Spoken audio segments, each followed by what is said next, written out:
احمق لوگ کہیں گے کہ مسلمان جس قبلے پر پہلے سے چلے آتے تھے اب اس سے کیوں منہ پھیر بیٹھے؟ تم کہہ دو کہ مشرق اور مغرب سب اللہ ہی کا ہے، وہ جس کو چاہتا ہے سیدھے رستے پر چلاتا ہے، اور اسی طرح ہم نے تم کو امت معتدل بنایا ہے تاکہ تم لوگوں پر گواہ بنو اور پیغمبر آخر الزمان صلی اللہ علیہ وآلہ وسلم تم پر گواہ بنے۔ اور جس قبلے پر تم پہلے تھے اس کو ہم نے اس لیے مقرر کیا تھا کہ معلوم کریں کہ کون ہمارے پیغمبر کا تابع رہتا ہے اور کون الٹے پاؤں پھر جاتا ہے۔ اور یہ بات یعنی تحویل قبلہ لوگوں کو گراں معلوم ہوئی، مگر جن کو اللہ نے ہدایت بخشی ہے وہ اسے گراں نہیں سمجھتے، اور اللہ ایسا نہیں کہ تمہارے ایمان کو یوں ہی ضائع کر دے۔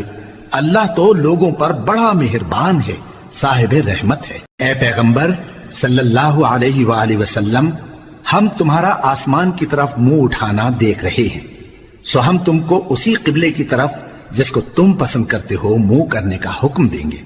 تو اپنا منہ مسجد حرام یعنی خانہ کعبہ کی طرف پھیر لو، اور تم لوگ جہاں ہوا کرو نماز پڑھنے کے وقت اسی مسجد کی طرف منہ کر لیا کرو۔ اور جن لوگوں کو کتاب دی گئی ہے وہ خوب جانتے ہیں کہ یہ نیا قبلہ ان کے پروردگار کی طرف سے حق ہے، اور جو کام یہ لوگ کرتے ہیں اللہ ان سے بے خبر نہیں۔ اور اگر تم ان اہل کتاب کے پاس تمام نشانیاں بھی لے کر آؤ تو بھی یہ تمہارے قبلے کی پیروی نہ کریں، اور تم بھی ان کے قبلے کی پیروی کرنے والے نہیں ہو، اور ان میں سے بھی بعض کے قبلے کے پیرو نہیں۔ اور اگر تم باوجود اس کے کہ تمہارے پاس علم یعنی اللہ کا حکم آ چکا ہے ان کی خواہشوں کے پیچھے چلو گے تو ظالموں میں ہو جاؤ گے۔ جن لوگوں کو ہم نے کتاب دی ہے وہ ان پیغمبر آخر الزمان صلی اللہ علیہ وآلہ وسلم کو اس طرح پہچانتے ہیں جس طرح اپنے بیٹوں کو پہچانا کرتے ہیں، مگر ایک فریق ان میں سے سچی بات کو جان بوجھ کر چھپا رہا ہے۔ اے پیغمبر صلی اللہ علیہ وآلہ وسلم، یہ نیا قبلہ تمہارے پروردگار کی طرف سے حق ہے، تو تم ہرگز شک کرنے والوں میں نہ ہونا۔ اور ہر ایک شخص کے لیے ایک سمت مقرر ہے جدھر وہ عبادت کے وقت منہ کیا کرتا ہے، تو تم نیکیوں میں سبقت حاصل کرو۔ تم جہاں ہوگے اللہ تم سب کو جمع کرے گا، بے شک اللہ ہر چیز پر قادر ہے۔ اور تم جہاں سے نکلو نماز میں اپنا منہ مسجد حرام کی طرف کر لیا کرو، بے شبہ یہ تمہارے پروردگار کی طرف سے حق ہے، اور تم لوگ جو کچھ کرتے ہو اللہ اس سے بے خبر نہیں۔ اور تم جہاں سے نکلو مسجد حرام کی طرف منہ کر کے نماز پڑھا کرو، اور مسلمانوں تم جہاں ہوا کرو اسی مسجد کی طرف رخ کیا کرو۔ یہ تاکید اس لیے کی گئی ہے کہ لوگ تم کو کسی طرح کا الزام نہ دے سکیں، مگر ان میں سے جو ظالم ہیں وہ الزام دیں تو دیں، سو ان سے مت ڈرنا اور مجھی سے ڈرتے رہنا۔ اور یہ بھی مقصود ہے کہ میں تم کو اپنی تمام نعمتیں بخشوں، اور یہ بھی کہ تم راہ راست پر چلو۔ جس طرح من جملہ اور نعمتوں کے ہم نے تمہیں میں سے ایک رسول بھیجے ہیں جو تم کو ہماری آیتیں پڑھ پڑھ کر سناتے اور تمہیں پاک بناتے، اور کتاب یعنی قرآن اور دانائی سکھاتے ہیں، اور ایسی باتیں بتاتے ہیں جو تم پہلے نہیں جانتے تھے۔ سو تم مجھے یاد کیا کرو، میں تمہیں یاد کیا کروں گا، اور میرا احسان مانتے رہنا اور میری ناشکری نہ کرنا۔ اے ایمان والو، صبر اور نماز سے مدد لیا کرو، بے شک اللہ صبر کرنے والوں کے ساتھ ہے۔ اور جو لوگ اللہ کی راہ میں مارے جائیں ان کی نسبت یہ نہ کہنا کہ وہ مرے ہوئے ہیں، وہ مردہ نہیں بلکہ زندہ ہیں، لیکن تم کو شعور نہیں۔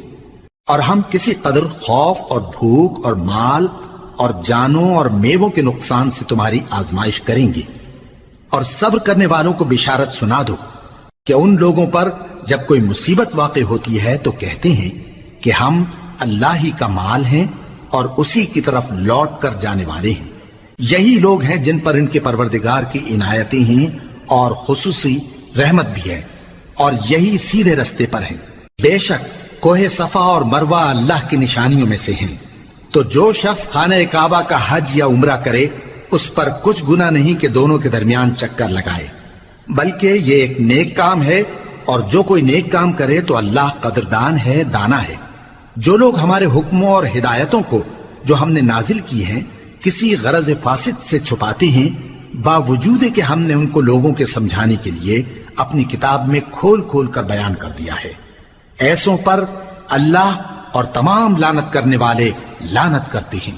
ہاں، جو توبہ کرتے ہیں اور اپنی حالت درست کر لیتے ہیں اور احکام الہی کو صاف صاف بیان کر دیتے ہیں تو میں ان کے قصور معاف کر دیتا ہوں، اور میں بڑا معاف کرنے والا بڑا مہربان ہوں۔ جو لوگ کافر ہوئے اور کافر ہی مرے، ایسوں پر اللہ کی اور فرشتوں کی اور انسانوں کی سب کی لعنت، وہ ہمیشہ اسی لعنت میں گرفتار رہیں گے۔ ان سے نہ تو عذاب ہلکا ہی کیا جائے گا اور نہ انہیں کچھ مہلت ملے گی۔ اور لوگوں، تمہارا معبود ایک ہی معبود ہے، اس بڑے مہربان اور رحم والے کے سوا کوئی عبادت کے لائق نہیں۔ بے شک آسمانوں اور زمین کے پیدا کرنے میں اور رات اور دن کے ایک دوسرے کے پیچھے آنے جانے میں اور کشتیوں اور جہازوں میں جو سمندر میں لوگوں کے فائدے کے لیے رواں ہیں، اور میں جس کو اللہ آسمان سے برساتا اور اس سے زمین کو اس کے مردہ ہو جانے کے بعد زندہ یعنی خشک ہو جانے کے بعد سرسبز کر دیتا ہے، اور زمین پر ہر قسم کے جانور پھیلانے میں اور ہواؤں کے چلانے میں اور بادلوں میں جو آسمان اور زمین کے درمیان گھرے رہتے ہیں، عقل مندوں کے لیے اللہ کی قدرت کی نشانیاں ہیں۔ اور بعض لوگ ایسے ہیں جو غیر اللہ کو اللہ کا شریک بناتے اور ان سے اللہ کی سی محبت کرتے ہیں، لیکن جو ایمان والے ہیں وہ تو اللہ ہی کے سب سے زیادہ دوست دار ہیں۔ اور اے کاش ظالم لوگ جو بات عذاب کے وقت دیکھیں گے اب دیکھ لیتے کہ سب طرح کی طاقت اللہ ہی کو ہے، اور یہ کہ اللہ سخت عذاب کرنے والا ہے۔ اس دن کفر کے پیشوا اپنے پیروں سے بیزاری ظاہر کریں گے اور دونوں عذاب الہی دیکھ لیں گے اور ان کے آپس کے تعلقات منقطع ہو جائیں گے۔ یہ حال دیکھ کر پیروی کرنے والے حسرت سے کہیں گے کہ اے کاش ہمیں پھر دنیا میں جانا نصیب ہو، تاکہ جس طرح یہ ہم سے بیزار ہو رہے ہیں اسی طرح ہم بھی ان سے بیزار ہوں۔ اس طرح اللہ ان کے اعمال حسرت بنا کر دکھائے گا اور وہ دوزخ سے نکل نہیں سکیں گے۔ لوگوں، جو چیزیں زمین میں حلال طیب ہیں وہ کھاؤ، اور شیطان کے قدموں پر نہ چلو، وہ تمہارا کھلا دشمن ہے۔ وہ تو تم کو برائی اور بے حیائی ہی کے کام کرنے کو کہتا ہے، اور یہ بھی کہ اللہ کی نسبت ایسی باتیں کہو جن کا تمہیں کچھ بھی علم نہیں۔ اور جب ان لوگوں سے کہا جاتا ہے کہ جو کتاب اللہ نے نازل فرمائی ہے اس کی پیروی کرو، تو کہتے ہیں نہیں، بلکہ ہم تو اسی چیز کی پیروی کریں گے جس پر ہم نے اپنے باپ دادا کو پایا۔ بھلا اگرچہ ان کے باپ دادا نہ کچھ سمجھتے ہوں اور نہ سیدھے رستے پر ہوں، تب بھی وہ انہی کی تقلید کیے جائیں گے۔ جو لوگ کافر ہیں ان کی مثال اس شخص کی سی ہے جو کسی ایسی چیز کو آواز دے جو پکار اور آواز کے سوا کچھ سن نہ سکے۔ یہ بہرے ہیں، گونگے ہیں، اندھے ہیں کہ کچھ سمجھ ہی نہیں سکتے۔ اے اہل ایمان، جو پاکیزہ چیزیں ہم نے تم کو عطا فرمائی ہیں ان کو کھاؤ، اور اگر اللہ ہی کے بندے ہو تو اس کی نعمتوں کا شکر بھی ادا کرو۔ اس نے تو تم پر بس مرا ہوا جانور اور لہو اور سور کا گوشت اور جس چیز پر اللہ کے سوا کسی اور کا نام پکارا جائے حرام کر دیا ہے۔ ہاں، جو مجبور ہو جائے بشرطے کہ اللہ کی نافرمانی نہ کرے اور حد ضرورت سے باہر نہ نکل جائے، اس پر کچھ گناہ نہیں۔ بے شک اللہ بخشنے والا ہے، رحم کرنے والا ہے۔ جو لوگ اللہ کی کتاب سے ان آیتوں اور ہدایتوں کو جو اس نے نازل فرمائی ہیں چھپاتے اور ان کے بدلے تھوڑی سی قیمت یعنی دنیاوی منفعت حاصل کرتے ہیں، وہ اپنے پیٹوں میں محض آگ بھرتے ہیں۔ ایسے لوگوں سے اللہ قیامت کے دن نہ کلام کرے گا اور نہ ان کو گناہوں سے پاک کرے گا، اور ان کے لیے دکھ دینے والا عذاب ہے۔ یہ وہ لوگ ہیں جنہوں نے ہدایت چھوڑ کر گمراہی اور بخشش چھوڑ کر عذاب خرید لیا۔ یہ آتش جہنم کی کیسی برداشت کرنے والے ہیں۔ یہ اس لیے کہ اللہ نے کتاب سچائی کے ساتھ نازل فرمائی، اور جن لوگوں نے اس کتاب میں اختلاف کیا وہ ضد میں آ کر نیکی سے دور ہو گئے ہیں۔ نیکی یہی نہیں کہ تم مشرق و مغرب کو قبلہ سمجھ کر ان کی طرف منہ کر لو، بلکہ نیکی یہ ہے کہ لوگ اللہ پر اور روز آخر پر اور فرشتوں پر اور اللہ کی کتاب پر اور پیغمبروں پر ایمان لائیں، اور مال باوجود عزیز رکھنے کے رشتہ داروں اور یتیموں اور محتاجوں اور مسافروں اور مانگنے والوں کو دیں، اور گردنوں کے چھڑانے میں خرچ کریں، اور نماز پڑھیں اور زکات دیں، اور جب عہد کر لیں تو اس کو پورا کریں، اور سختی اور تکلیف میں اور جنگ کے وقت ثابت قدم رہیں۔ یہی لوگ ہیں جو ایمان میں سچے ہیں، اور یہی ہیں جو اللہ سے ڈرنے والے ہیں۔ مومنوں، تم کو مقتولوں کے بارے میں قصاص یعنی خون کے بدلے خون کا حکم دیا جاتا ہے، اس طرح پر کہ آزاد کے بدلے آزاد مارا جائے، اور غلام کے بدلے غلام، اور عورت کے بدلے عورت۔ اور اگر قاتل کو اس کے مقتول بھائی کے قصاص میں سے کچھ معاف کر دیا جائے تو وارث مقتول کو پسندیدہ طریق سے قرارداد کی پیروی یعنی مطالبہ خون بہا کرنا اور قاتل کو خوشخوئی کے ساتھ ادا کرنا چاہیے۔ یہ تمہارے پروردگار کی طرف سے تمہارے لیے آسانی اور مہربانی ہے۔ اب جو اس کے بعد زیادتی کرے اس کے لیے دکھ کا عذاب ہے۔ اور اے اہل عقل، حکم قصاص میں تمہاری زندگانی ہے کہ تم قتل و خونریزی سے بچو۔ تم پر فرض کیا جاتا ہے کہ جب تم میں سے کسی کو موت کا وقت آ جائے تو اگر وہ کچھ مال چھوڑ جانے والا ہو تو ماں باپ اور رشتہ داروں کے لیے دستور کے مطابق وصیت کر جائے۔ اللہ سے ڈرنے والوں پر یہ ایک حق ہے۔ پھر جو شخص وصیت کو سننے کے بعد اس کو بدل ڈالے تو اس کے بدلنے کا گناہ انہی لوگوں پر ہے جو اس کو بدلیں، اور بے شک اللہ سنتا جانتا ہے۔ اب اگر کسی کو وصیت کرنے والے کی طرف سے کسی وارث کی طرفداری یا حق تلفی کا اندیشہ ہو تو اگر وہ وصیت کو بدل کر وارثوں میں صلح کرا دے تو اس پر کچھ گناہ نہیں، بے شک اللہ بخشنے والا ہے، رحم والا ہے۔ مومنوں، تم پر روزے فرض کیے گئے ہیں جس طرح تم سے پہلے لوگوں پر فرض کیے گئے تھے تاکہ تم پرہیزگار بنو۔ روزوں کے دن گنتی کے چند روز ہیں، تو جو شخص تم میں سے بیمار ہو یا سفر میں ہو تو دوسرے دنوں میں روزوں کا شمار پورا کر لے۔ اور جو لوگ روزہ رکھنے کی طاقت رکھیں لیکن رکھیں نہیں، وہ روزے کے بدلے محتاج کو کھانا کھلا دیں۔ اور جو کوئی اپنی مرضی سے زیادہ نیکی کرے تو اس کے حق میں زیادہ اچھا ہے، اور اگر سمجھو تو روزہ رکھنا ہی تمہارے حق میں بہتر ہے۔ روزوں کا مہینہ رمضان کا مہینہ ہے جس میں قرآن اول نازل ہوا جو لوگوں کا رہنما ہے، اور جس میں ہدایت کی کھلی نشانیاں ہیں، اور جو حق و باطل کو الگ الگ کرنے والا ہے۔ تو جو کوئی تم میں سے اس مہینے میں موجود ہو چاہیے کہ پورے مہینے کے روزے رکھے، اور جو بیمار ہو یا سفر میں ہو تو دوسرے دنوں میں روزے رکھ کر ان کا شمار پورا کر لے۔ اللہ تمہارے حق میں آسانی چاہتا ہے اور سختی نہیں چاہتا، اور یہ آسانی کا حکم اس لیے دیا گیا ہے کہ تم روزوں کا شمار پورا کر لو، اور اس احسان کے بدلے کہ اللہ نے تم کو ہدایت بخشی ہے تم اس کو بزرگی سے یاد کرو اور اس کا شکر کرو۔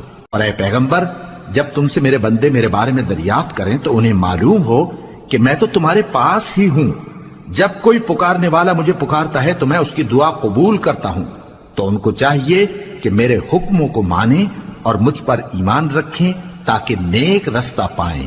روزوں کی راتوں میں تمہارے لیے اپنی عورتوں کے پاس جانا جائز کر دیا گیا ہے، وہ تمہاری پوشاک ہیں اور تم ان کی پوشاک ہو۔ اللہ کو معلوم ہے کہ تم ان کے پاس جانے سے اپنے حق میں خیانت کرتے تھے، سو اس نے تم پر مہربانی کی اور تمہاری حرکات سے درگزر فرمائی، تو اب تم کو اختیار ہے کہ ان سے مباشرت کرو۔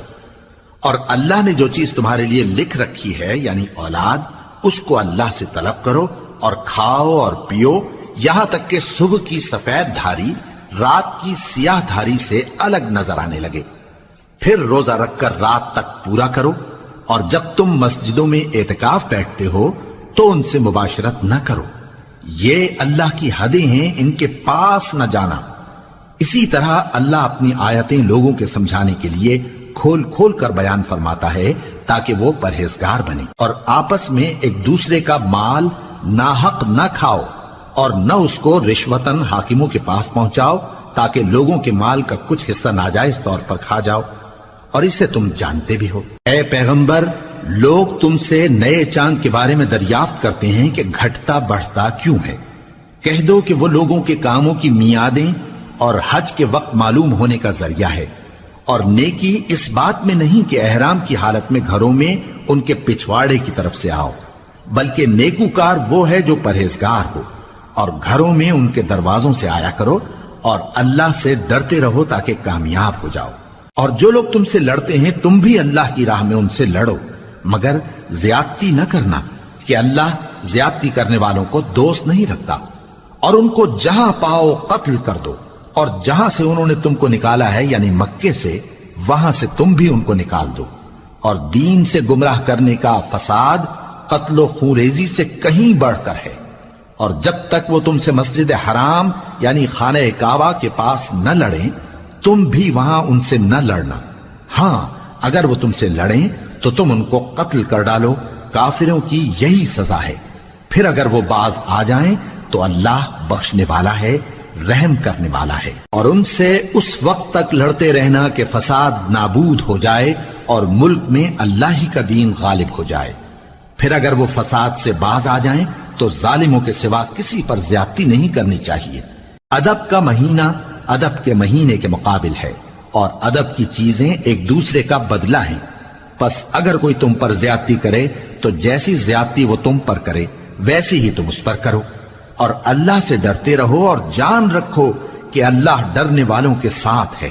اور اللہ کی راہ میں مال خرچ کرو اور اپنے آپ کو ہلاکت میں نہ ڈالو، اور نیکی کرو، بے شک اللہ نیکی کرنے والوں کو دوست رکھتا ہے۔ اور اللہ کی خوشنودی کے لیے حج اور عمرے کو پورا کرو، اور اگر راستے میں روک لیے جاؤ تو جیسی قربانی میسر ہو کر دو، اور جب تک قربانی اپنے مقام پر نہ پہنچ جائے سر نہ منڈاؤ۔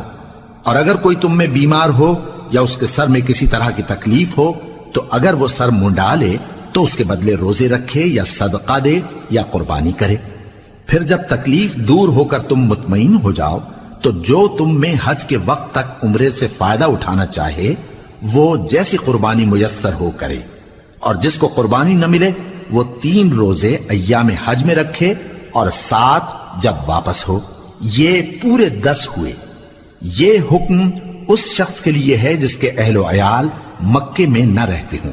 اور اللہ سے ڈرتے رہو اور جان رکھو کہ اللہ سخت عذاب دینے والا ہے۔ حج کے مہینے معین ہیں جو معلوم ہیں، تو جو شخص ان مہینوں میں حج کی نیت کر لے تو حج کے دنوں میں نہ عورتوں سے اختلاط کرے، نہ کوئی برا کام کرے اور نہ کسی سے جھگڑے۔ اور جو نیک کام تم کرو گے وہ اللہ کو معلوم ہو جائے گا۔ اور زاد راہ یعنی رستے کا خرچ ساتھ لے جاؤ، کیونکہ بہترین زاد راہ پرہیزگاری ہے۔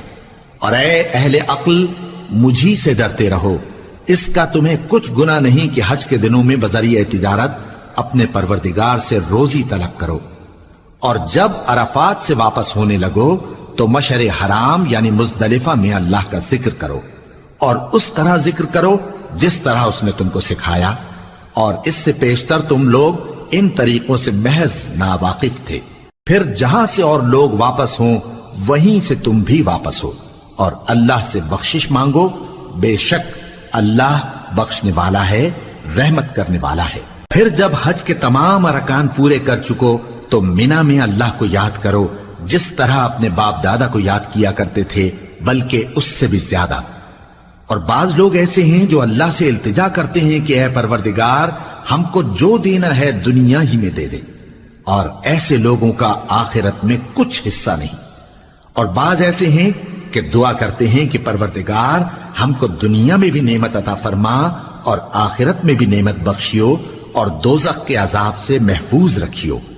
یہی لوگ ہیں جن کے لیے ان کے کاموں کا حصہ یعنی اجر نیک تیار ہے، اور اللہ جلد حساب لینے والا ہے۔ اور قیام منا کے دنوں میں جو گنتی کے دن ہیں اللہ کو یاد کرو، اگر کوئی جلدی کرے اور 2 ہی دن میں چل دے تو اس پر بھی کچھ گناہ نہیں، اور جو بات تک ٹھہرا رہے اس پر بھی کچھ گناہ نہیں۔ یہ باتیں اس شخص کے لیے ہیں جو اللہ سے ڈرے، اور تم لوگ اللہ سے ڈرتے رہو اور جان رکھو کہ تم سب اس کے پاس جمع کیے جاؤ گے۔ اور کوئی شخص تو ایسا ہے جس کی گفتگو دنیا کی زندگی میں تم کو دلکش معلوم ہوتی ہے، اور وہ اپنے معافی ضمیر پر یعنی اس بات پر جو اس کے دل میں ہے اللہ کو گواہ بناتا ہے، حالانکہ وہ سخت جھگڑالو ہے۔ اور جب پیٹ پھیر کر چلا جاتا ہے تو زمین میں دوڑتا پھرتا ہے تاکہ اس میں فتنہ انگیزی کرے اور کھیتی کو برباد اور انسانوں اور حیوانوں کی نسل کو نابود کر دے، اور اللہ فتنہ انگیزی کو پسند نہیں کرتا۔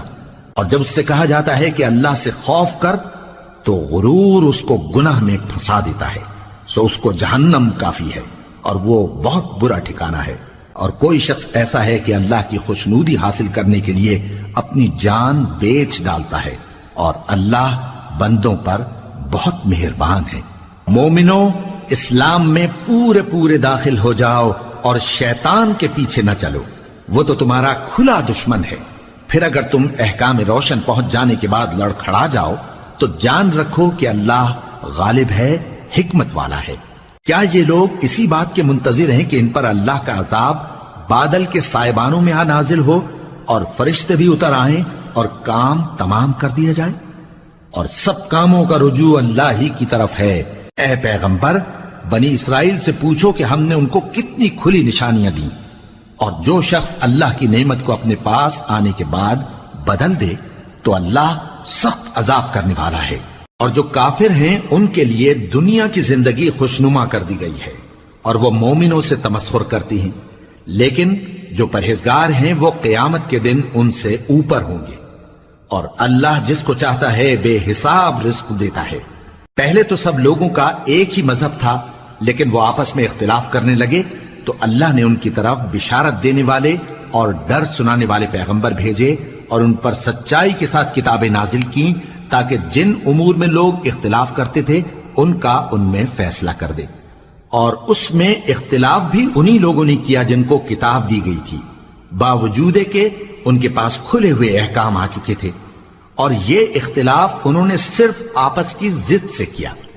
تو جس امر حق میں وہ اختلاف کرتے تھے اللہ نے اپنی مہربانی سے مومنوں کو اس کی راہ دکھا دی، اور اللہ جس کو چاہتا ہے سیدھا رستہ دکھا دیتا ہے۔ کیا تم یہ خیال کرتے ہو کہ یوں ہی بہشت میں داخل ہو جاؤ گے، اور ابھی تم کو پہلے لوگوں کی سی مشکلیں تو پیش آئی ہی نہیں؟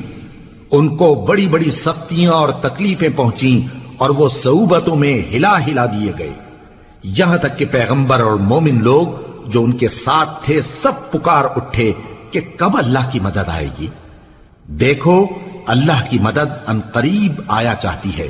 اے نبی، لوگ تم سے پوچھتے ہیں کہ اللہ کی راہ میں کس طرح کا مال خرچ کریں۔ کہہ دو کہ جو چاہو خرچ کرو، لیکن جو مال خرچ کرنا چاہو وہ درجہ بدرجہ اہل استحقاق یعنی ماں باپ کو اور قریب کے رشتہ داروں کو اور یتیموں کو اور محتاجوں کو اور مسافروں کو سب کو دو، اور جو بھلائی تم کرو گے اللہ اس کو جانتا ہے۔ مسلمانوں، تم پر اللہ کے رستے میں لڑنا فرض کر دیا گیا ہے، اور وہ تمہیں ناگوار تو ہوگا، مگر عجب نہیں کہ ایک چیز تم کو بری لگے اور وہ تمہارے حق میں بھلی ہو، اور عجب نہیں کہ ایک چیز تم کو بھلی لگے اور وہ تمہارے لیے مضر ہو، اور ان باتوں کو اللہ ہی بہتر جانتا ہے اور تم نہیں جانتے۔ اے پیغمبر، لوگ تم سے عزت والے مہینوں میں لڑائی کرنے کے بارے میں دریافت کرتے ہیں، کہہ دو کہ ان میں لڑنا بڑا گناہ ہے، اور اللہ کی راہ سے روکنا اور اس سے کفر کرنا اور مسجد حرام یعنی خانہ کعبہ میں جانے سے بند کرنا اور اہل مسجد کو اس میں سے نکال دینا جو یہ کفار کرتے ہیں، اللہ کے نزدیک اس سے بھی زیادہ گناہ ہے، اور فتنہ انگیزی خونریزی سے بھی بڑھ کر ہے۔ اور یہ لوگ ہمیشہ تم سے لڑتے رہیں گے، یہاں تک کہ اگر مقدور رکھیں تو تم کو تمہارے دین سے پھیر دیں، اور جو کوئی تم میں سے اپنے دین سے پھر کر کافر ہو جائے گا اور کافر ہی مرے گا تو ایسے لوگوں کے اعمال دنیا اور آخرت دونوں میں برباد ہو جائیں گے، اور یہی لوگ دوزخ میں جانے والے ہیں جس میں ہمیشہ رہیں گے۔ جو لوگ ایمان لائے اور اللہ کے لیے وطن چھوڑ گئے اور کفار سے جنگ کرتے رہے وہی اللہ کی رحمت کے امیدوار ہیں، اور اللہ بخشنے والا ہے، رحمت کرنے والا ہے۔ اے پیغمبر، لوگ تم سے شراب اور جوئے کا حکم دریافت کرتے ہیں، کہہ دو کہ ان میں گناہ بڑے ہیں اور لوگوں کے لیے کچھ فائدے بھی ہیں، مگر ان کے گناہ فائدوں سے کہیں زیادہ ہیں۔ اور یہ بھی تم سے پوچھتے ہیں کہ اللہ کی راہ میں کون سا مال خرچ کریں، کہہ دو کہ جو ضرورت سے زیادہ ہو۔ اس طرح اللہ تمہارے لیے اپنے احکام کھول کھول کر بیان فرماتا ہے تاکہ تم سوچو، یعنی دنیا اور آخرت کی باتوں میں غور کرو۔ اور تم سے یتیموں کے بارے میں بھی دریافت کرتے ہیں، کہہ دو کہ ان کی حالت کی اصلاح بہت اچھا کام ہے، اور اگر تم ان سے مل جل کر رہنا یعنی خرچ اکٹھا رکھنا چاہو تو وہ تمہارے بھائی ہیں، اور اللہ خوب جانتا ہے کہ خرابی کرنے والا کون ہے اور اصلاح کرنے والا کون۔ اور اگر اللہ چاہتا تو تم کو تکلیف میں ڈال دیتا، بے شک اللہ غالب ہے، حکمت والا ہے۔ اور مومنوں مشرک عورتوں سے جب تک وہ ایمان نہ لائیں نکاح نہ کرنا، کیونکہ مشرک عورت خواہ تم کو کیسی ہی بھلی لگے اس سے مومن لونڈی بہتر ہے، اور اسی طرح مشرک مرد جب تک ایمان نہ لائیں مومن عورتوں کو ان کی زوجیت میں نہ دینا، کیونکہ مشرک مرد سے خواہ وہ تم کو کیسا ہی بھلا لگے مومن غلام بہتر ہے۔ یہ مشرک لوگوں کو دوزخ کی طرف بلاتی ہیں، اور اللہ اپنی مہربانی سے بہشت اور بخشش کی طرف بلاتا ہے، اور اپنے حکم لوگوں سے کھول کھول کر بیان کرتا ہے تاکہ نصیحت حاصل کریں۔ اور تم سے حیض کے بارے میں دریافت کرتے ہیں، کہہ دو وہ تو نجاست ہے، سو ایام حیض میں عورتوں سے کنارہ کش رہو، اور جب تک وہ پاک نہ ہو جائیں ان سے مقاربت نہ کرو۔ ہاں جب وہ پاک ہو جائیں تو جس طریق سے اللہ نے تمہیں ارشاد فرمایا ہے ان کے پاس جاؤ، کچھ شک نہیں کہ اللہ توبہ کرنے والوں اور پاک صاف رہنے والوں کو دوست رکھتا ہے۔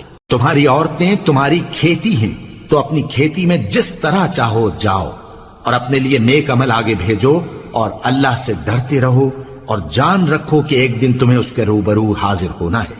اور اے پیغمبر ایمان والوں کو بشارت سنا دو، اور اللہ کے نام کو اس بات کا ہیلہ نہ بنانا کہ اس کی قسمیں کھا کھا کر سلوک کرنے اور پرہیزگاری کرنے اور لوگوں میں صلح و سازگاری کرانے سے رک جاؤ، اور اللہ سب کچھ سنتا ہے جانتا ہے۔ اللہ تمہاری لغو قسموں پر تم سے مواخذہ نہیں کرے گا، لیکن جو قسمیں تم قصد دلی سے کھاؤ گے ان پر مواخذہ کرے گا، اور اللہ بخشنے والا ہے بردبار ہے۔ جو لوگ اپنی عورتوں کے پاس جانے کی قسم کھا لیں ان کو 4 مہینے تک انتظار کرنا چاہیے۔ اگر اس عرصے میں قسم سے رجوع کر لیں تو اللہ بخشنے والا ہے، مہربان ہے، اور اگر طلاق کا ارادہ کر لیں تو بھی اللہ سنتا ہے جانتا ہے۔ اور طلاق والی عورتیں 3 حیض تک اپنے تئیں روکے رہیں، اور اگر وہ اللہ اور روز قیامت پر ایمان رکھتی ہیں تو ان کو جائز نہیں کہ اللہ نے جو کچھ ان کے شکم میں پیدا کیا ہے اس کو چھپائیں، اور ان کے خاوند اگر پھر موافقت چاہیں تو اس مدت میں وہ ان کو اپنی زوجیت میں لے لینے کے زیادہ حقدار ہیں۔ اور عورتوں کا حق مردوں پر ویسا ہی ہے جیسے دستور کے مطابق مردوں کا حق عورتوں پر ہے، البتہ مردوں کو عورتوں پر 1 درجہ فضیلت ہے، اور اللہ غالب ہے، صاحب حکمت ہے۔ طلاق صرف 2 بار ہے، یعنی جب 2 دفعہ طلاق دے دی جائے تو پھر عورتوں کو یا تو بطریق شائستہ نکاح میں رہنے دینا ہے یا بھلائی کے ساتھ چھوڑ دینا، اور یہ جائز نہیں کہ جو مہر تم ان کو دے چکے ہو اس میں سے کچھ واپس لے لو۔ ہاں اگر زن و شوہر کو خوف ہو کہ وہ اللہ کی حدوں کو قائم نہیں رکھ سکیں گے تو اگر عورت خاوند کے ہاتھ سے رہائی پانے کے بدلے میں کچھ دے ڈالے تو دونوں پر کچھ گناہ نہیں۔ یہ اللہ کی مقرر کی ہوئی حدیں ہیں، ان سے باہر نہ نکلنا، اور جو لوگ اللہ کی حدوں سے باہر نکل جائیں گے وہ گناہگار ہوں گے۔ پھر اگر شوہر 2 طلاقوں کے بعد تیسری طلاق عورت کو دے دے تو اس کے بعد جب تک عورت کسی دوسرے شخص سے نکاح نہ کر لے اس پہلے شوہر پر حلال نہ ہوگی۔ ہاں اگر دوسرا خاوند بھی طلاق دے دے اور عورت اور پہلا خاوند پھر ایک دوسرے کی طرف رجوع کر لیں تو ان پر کچھ گناہ نہیں، بشرطے کہ دونوں یقین کریں کہ اللہ کی حدوں کو قائم رکھ سکیں گے، اور یہ اللہ کی حدیں ہیں، ان کو وہ ان لوگوں کے لیے بیان فرماتا ہے جو علم رکھتے ہیں۔ اور جب تم عورتوں کو 2 دفعہ طلاق دے چکو اور ان کی عدت پوری ہو جائے تو انہیں یا تو حسن سلوک سے نکاح میں رہنے دو یا بطریق شائستہ رخصت کر دو، اور اس نیت سے ان کو نکاح میں نہ رہنے دینا چاہیے کہ انہیں تکلیف دو اور ان پر زیادتی کرو، اور جو ایسا کرے گا وہ اپنا ہی نقصان کرے گا۔ اور اللہ کے احکام کو ہنسی اور کھیل نہ بناؤ، اور اللہ نے تم کو جو نعمتیں بخشی ہیں اور تم پر جو کتاب اور دانائی کی باتیں نازل کی ہیں جن سے وہ تمہیں نصیحت فرماتا ہے ان کو یاد کرو، اور اللہ سے ڈرتے رہو، اور جان رکھو کہ اللہ ہر چیز سے واقف ہے۔ اور جب تم عورتوں کو طلاق دے چکو اور ان کی عدت پوری ہو جائے تو ان کو اپنے شوہروں کے ساتھ جب وہ آپس میں جائز طور پر راضی ہو جائیں نکاح کرنے سے مت روکو۔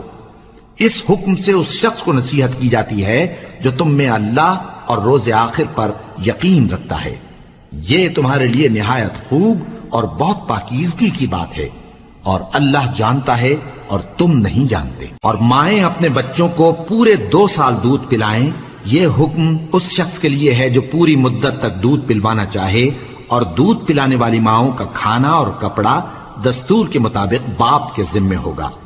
کسی شخص کو اس کی طاقت سے زیادہ تکلیف نہیں دی جاتی، تو یاد رکھو کہ نہ تو ماں کو اس کے بچے کے سبب نقصان پہنچایا جائے اور نہ باپ کو اس کی اولاد کی وجہ سے نقصان پہنچایا جائے، اور اسی طرح نان و نفقہ بچے کے وارث کے ذمے ہے۔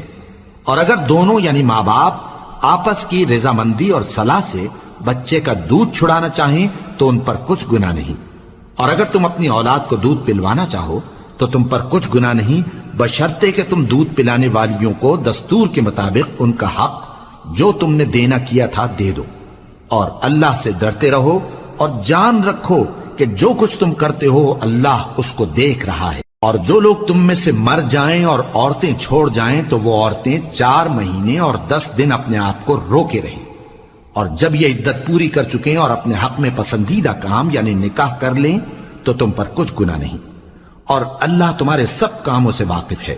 اگر تم اشارے کنائے میں عورتوں کو نکاح کا پیغام بھیجو یا نکاح کی خواہش کو اپنے دلوں میں مخفی رکھو تو تم پر کچھ گناہ نہیں۔ اللہ کو معلوم ہے کہ تم ان سے نکاح کا ذکر کرو گے، مگر ایام عدت میں اس کے سوا کے دستور کے مطابق کوئی بات کہہ دو، پوشیدہ طور پر ان سے قول و قرار نہ کرنا، اور جب تک عدت پوری نہ ہو لے نکاح کا پختہ ارادہ نہ کرنا، اور جان رکھو کہ جو کچھ تمہارے دلوں میں ہے اللہ کو سب معلوم ہے، تو اس سے ڈرتے رہو اور جان رکھو کہ اللہ بخشنے والا ہے، حلم والا ہے۔ اور اگر تم عورتوں کو ان کے پاس جانے یا ان کا مہر مقرر کرنے سے پہلے طلاق دے دو تو تم پر کچھ گناہ نہیں، ہاں ان کو دستور کے مطابق کچھ خرچ ضرور دو، یعنی مقدور والا اپنے مقدور کے مطابق دے اور تنگ دست اپنی حیثیت کے مطابق۔ نیک لوگوں پر یہ ایک طرح کا حق ہے۔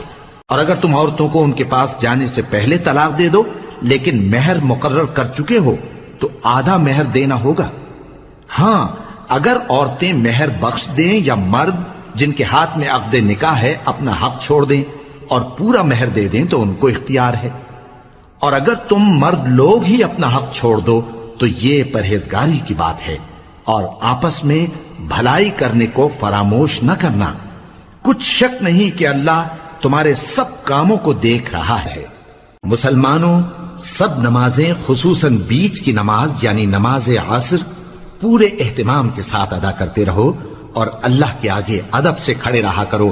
پھر اگر تم خوف کی حالت میں ہو تو پیادے یا سوار جس حال میں ہو نماز پڑھ لو۔ پھر جب امن و اطمینان ہو جائے تو جس طریق سے اللہ نے تم کو سکھایا ہے جو تم پہلے نہیں جانتے تھے اللہ کو یاد کرو۔ اور جو لوگ تم میں سے مر جائیں اور عورتیں چھوڑ جائیں وہ اپنی عورتوں کے حق میں وصیت کر جائیں کہ ان کو 1 سال تک خرچ دیا جائے اور گھر سے نہ نکالی جائیں۔ ہاں اگر وہ خود گھر سے چلی جائیں اور اپنے حق میں پسندیدہ کام یعنی نکاح کر لیں تو تم پر کچھ گناہ نہیں، اور اللہ زبردست ہے، حکمت والا ہے۔ اور مطلقہ عورتوں کو بھی دستور کے مطابق نان و نفقہ دینا چاہیے، پرہیزگاروں پر یہ بھی حق ہے۔ اسی طرح اللہ اپنے احکام تمہارے لیے بیان فرماتا ہے تاکہ تم سمجھو۔ بھلا تم نے ان لوگوں کو نہیں دیکھا جو شمار میں ہزاروں ہی تھے اور موت کے ڈر سے اپنے گھروں سے نکل بھاگے تھے؟ تو اللہ نے ان کو حکم دیا کہ مر جاؤ، پھر ان کو زندہ بھی کر دیا۔ کچھ شک نہیں کہ اللہ لوگوں پر مہربانی رکھتا ہے، لیکن اکثر لوگ شکر نہیں کرتے۔ اور مسلمانوں، اللہ کی راہ میں جہاد کرو اور جان رکھو کہ اللہ سب کچھ سنتا ہے، سب کچھ جانتا ہے۔ کون ہے کہ اللہ کو قرض حسنہ دے کہ وہ اس کے بدلے اس کو کئی گنا زیادہ دے گا؟ اور اللہ ہی روزی کو تنگ کرتا اور وہی اسے کشادہ کرتا ہے، اور تم اسی کی طرف لوٹ کر جاؤ گے۔ بھلا تم نے بنی اسرائیل کی ایک جماعت کو نہیں دیکھا جس نے موسیٰ کے بعد اپنے پیغمبر سے کہا کہ آپ ہمارے لیے ایک بادشاہ مقرر کر دیں تاکہ ہم اللہ کی راہ میں جہاد کریں؟ پیغمبر نے کہا کہ اگر تم کو جہاد کا حکم دیا جائے تو ایسا تو نہیں کہ لڑنے سے پہلو تہی کرو۔ وہ کہنے لگے کہ ہم اللہ کی راہ میں کیوں نہ لڑیں گے جبکہ ہم وطن سے خارج اور بال بچوں سے جدا کر دیے گئے۔ پھر جب ان کو جہاد کا حکم دیا گیا تو چند اشخاص کے سوا سب پھر گئے، اور اللہ ظالموں سے خوب واقف ہے۔ اور پیغمبر نے ان سے یہ بھی کہا کہ اللہ نے تم پر طالوت کو بادشاہ مقرر فرمایا ہے، وہ بولے کہ اسے ہم پر بادشاہی کا حق کیوں کر ہو سکتا ہے؟ اس سے بڑھ کر بادشاہی کے مستحق تو ہم ہیں، اور اس کے پاس تو بہت سی دولت بھی نہیں۔ پیغمبر نے کہا کہ اللہ نے اس کو تم پر فضیلت دی ہے اور بادشاہی کے لیے منتخب فرمایا ہے۔ اس نے اسے علم بھی بہت سا بخشا ہے اور تن و توش بھی بڑا عطا کیا ہے، اور اللہ کو اختیار ہے جسے چاہے بادشاہی بخشے، وہ بڑا کشائش والا ہے، دانا ہے۔ اور پیغمبر نے ان سے کہا کہ ان کی یعنی طالوت کی بادشاہی کی نشانی یہ ہے کہ تمہارے پاس وہ صندوق آئے گا جس کو فرشتے اٹھائے ہوئے ہوں گے، اس میں تمہارے پروردگار کی طرف سے تسلی بخشنے والی چیز ہوگی اور کچھ اور چیزیں بھی ہوں گی جو موسیٰ اور ہارون چھوڑ گئے تھے۔ اگر تم ایمان رکھتے ہو تو یہ تمہارے لیے ایک بڑی نشانی ہے۔ غرض جب طالوت فوجیں لے کر روانہ ہوا تو اس نے ان سے کہا کہ اللہ ایک نہر سے تمہاری آزمائش کرنے والا ہے، جو شخص اس میں سے پانی پی لے گا اس کی نسبت تصور کیا جائے گا کہ وہ میرا نہیں، اور جو نہ پیے گا وہ سمجھا جائے گا کہ میرا ہے۔ ہاں اگر کوئی ہاتھ سے چلو بھر پانی لے لے تو خیر۔ جب وہ لوگ نہر پر پہنچے تو چند آدمیوں کے سوا سب نے پانی پی لیا۔ پھر جب طالوت اور مومن لوگ جو اس کے ساتھ تھے نہر کے پار ہو گئے تو کہنے لگے کہ آج ہم میں جالوت اور اس کے لشکر سے مقابلہ کرنے کی طاقت نہیں۔ جو لوگ یقین رکھتے تھے کہ ان کو اللہ کے روبرو حاضر ہونا ہے، وہ کہنے لگے کہ بسا اوقات تھوڑی سی جماعت نے اللہ کے حکم سے بڑی جماعت پر فتح حاصل کی ہے، اور اللہ ثابت قدم رہنے والوں کے ساتھ ہے۔ اور جب وہ لوگ جالوت اور اس کے لشکر کے مقابل میں آئے تو اللہ سے دعا کی کہ اے پروردگار، ہم پر صبر کے دہانے کھول دے اور ہمیں لڑائی میں ثابت قدم رکھ اور لشکر کفار پر فتح یاب کر۔ تو طالوت کی فوج نے اللہ کے حکم سے ان کو شکست دے دی، اور داؤد نے جالوت کو قتل کر ڈالا، اور اللہ نے ان کو بادشاہی اور دانائی بخشی اور جو کچھ چاہا سکھایا۔ اور اگر اللہ لوگوں کو ایک دوسرے پر چڑھائی اور حملہ کرنے سے نہ ہٹاتا رہتا تو کرۂ ارض تباہ ہو جاتا، لیکن اللہ اہل عالم پر بڑا مہربان ہے۔ یہ اللہ کی آیتیں ہیں جو ہم تم کو سچائی کے ساتھ پڑھ کر سناتے ہیں، اور اے محمد صلی اللہ علیہ وآلہ وسلم تم بلا شبہ پیغمبروں میں سے ہو۔